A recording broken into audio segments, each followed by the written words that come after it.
What's going on, guys? JSGC here, and we are here for another England review. This time the final group game of Group G, which was Belgium versus England. It finished 1-0. Literally 2 bits of talking points. Poor bit of defending from England in the second half. The first half was just a complete write-off. Extremely boring, like I was expecting it.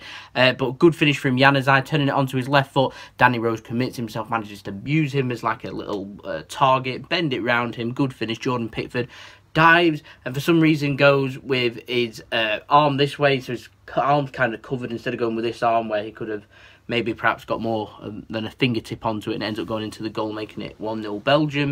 And then England literally didn't do a lot, had one very good chance, ball was played through, lovely ball, and ended up going to Marcus Rashford. Everyone's been criticising Raheem Sterling. Rashford's in for Raheem Sterling and pokes it past the post. Really poor finish from a player that you know that's come in and probably needs to score goals to be able to displace Raheem Sterling there. Probably not going to happen for the last 16 match, but there we go. Belgium ended up winning the game. They've ended up going into that more difficult side of the group, if that's what you want to call it. I mean, they've got Japan, which on paper you'd definitely expect Belgium to win in the last 16, whereas England's now got Colombia in the last 16, which is an extremely difficult match for England. We'll have a preview for that up towards Tuesday when the match actually is, so if you want to stay tuned for that, make sure you subscribe, notifications on. But very difficult for England, fair amount simpler, I'd say. No disrespect to Japan, but I would expect Belgium to win that game, and I imagine Belgium are quite happy with that. England point of view, I'm quite happy. I mean, in the last 16, you're always going to face these teams like Switzerland, like the Swedens, the Colombias, the team. You know what I mean? You're always going to face that. England need to show up.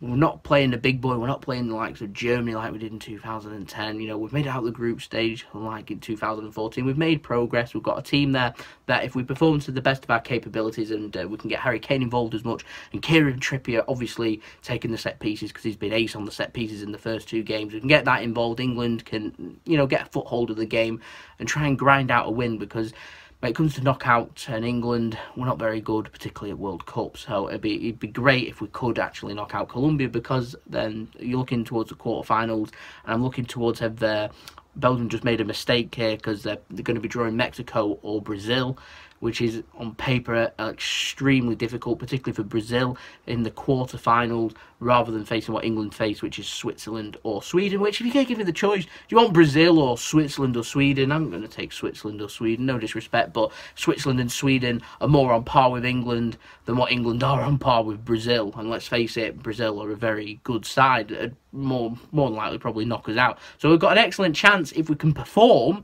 over 2 more games, of getting to a semi-final, something I've not seen England get to, and England obviously haven't got to a semi-final at the World Cup since 1990, which is a whole 28 years ago. It's a long time, so the buzz isn't there as much.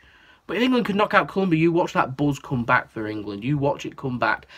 Extremely exciting games. Belgium and England have got fantastic opportunities here to progress. So have Colombia, so have Japan. They've got to be thinking the same. Things are getting interesting finally at the World Cup.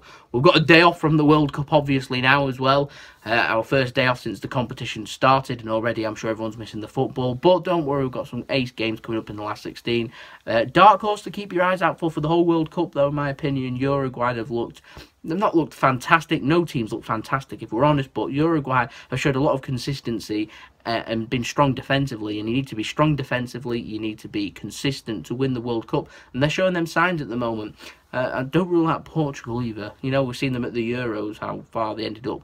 They didn't look that impressive going on, then they just ended up going on and on and on. We know how good at defending they are. They've got Ronaldo there, so there's things to keep an eye out for there. England obviously got a great chance of quarter-final, semi-final. Dare we start thinking about a semi-final? Probably not. We've got to think about Colombia in the last 16, obviously. We're thinking about James Rodriguez. Will he play? Will he not? Will John Stones play? Will he not? You know, England's got to find a way of stopping the pace. Players like Cuadrado, they've got to find to be able to end up dealing with other good players. They've got Premier League proven players that will know how to deal with England. So we're looking at Davison Sanchez too. There's good players in Colombia's side. Big, huge boost for England, though, if James Rodriguez cannot play in this game. I'm almost certain, even if he isn't fully fit, he will play in this game, though. So England have got to be strong. We've got a good idea of what England's strongest 11 is now. We'll obviously be covering that in the preview. I'm not expecting to see many, if any, players that started against Belgium to be playing, obviously, against Colombia. Probably just Jordan Pickford that I can think of off the top of my head. I mean, it all depends if John Stones is fit, but other than that, England weren't impressive in this game. They weren't very good in this game. They've got a lot of hard work to do if they want to carry on being in this competition. They've got a difficult game in Colombia, but we've got every chance. We've got to have a glimmer of hope. We're England. Always got to have a bit of hope. I mean, we all know we're probably going to go out, but still, we want to be excited. It's coming home after all. But there we go. That's been the video. A disappointing performance, I'd say, to summarise it. But it didn't really matter if you finished first or second. Where you look at it, I'd say, is you know what I mean? Belgium's got some positives and some cons to finishing first. England's got some positive and some cons finishing second. It is what it is. We move on. We've got a last 16 match. We'll see who becomes the last 8.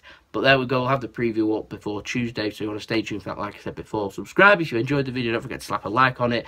And we'll be back tomorrow for more daily football content. So if you are interested, subscribe, notifications on. Links to our social media. Go check me out on Twitter and Instagram. They're in the description below. You can go and hit me with any business enquiries. My link to my email is also in the description below. You can also go and check out my second channel, JSGC Gaming, and my brother's partner channel, Mixed, do Mixology Drinks. I'll leave the links to them at the end of the video. You can go and like and subscribe over there, and I'll see you all again for another video. Preview up probably on Monday. We've got more football content coming up every single day, so it's been JSGC. A wonderful rest of your day. Hope you all enjoyed the game.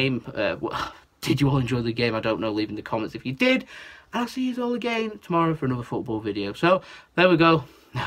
It's roasting. Sorry if there's like sweat or I'm looking red or anything. It's roasting here in England right now. We don't often get weather like this. There we go. I'll see you all again tomorrow. Peace. Ciao for now.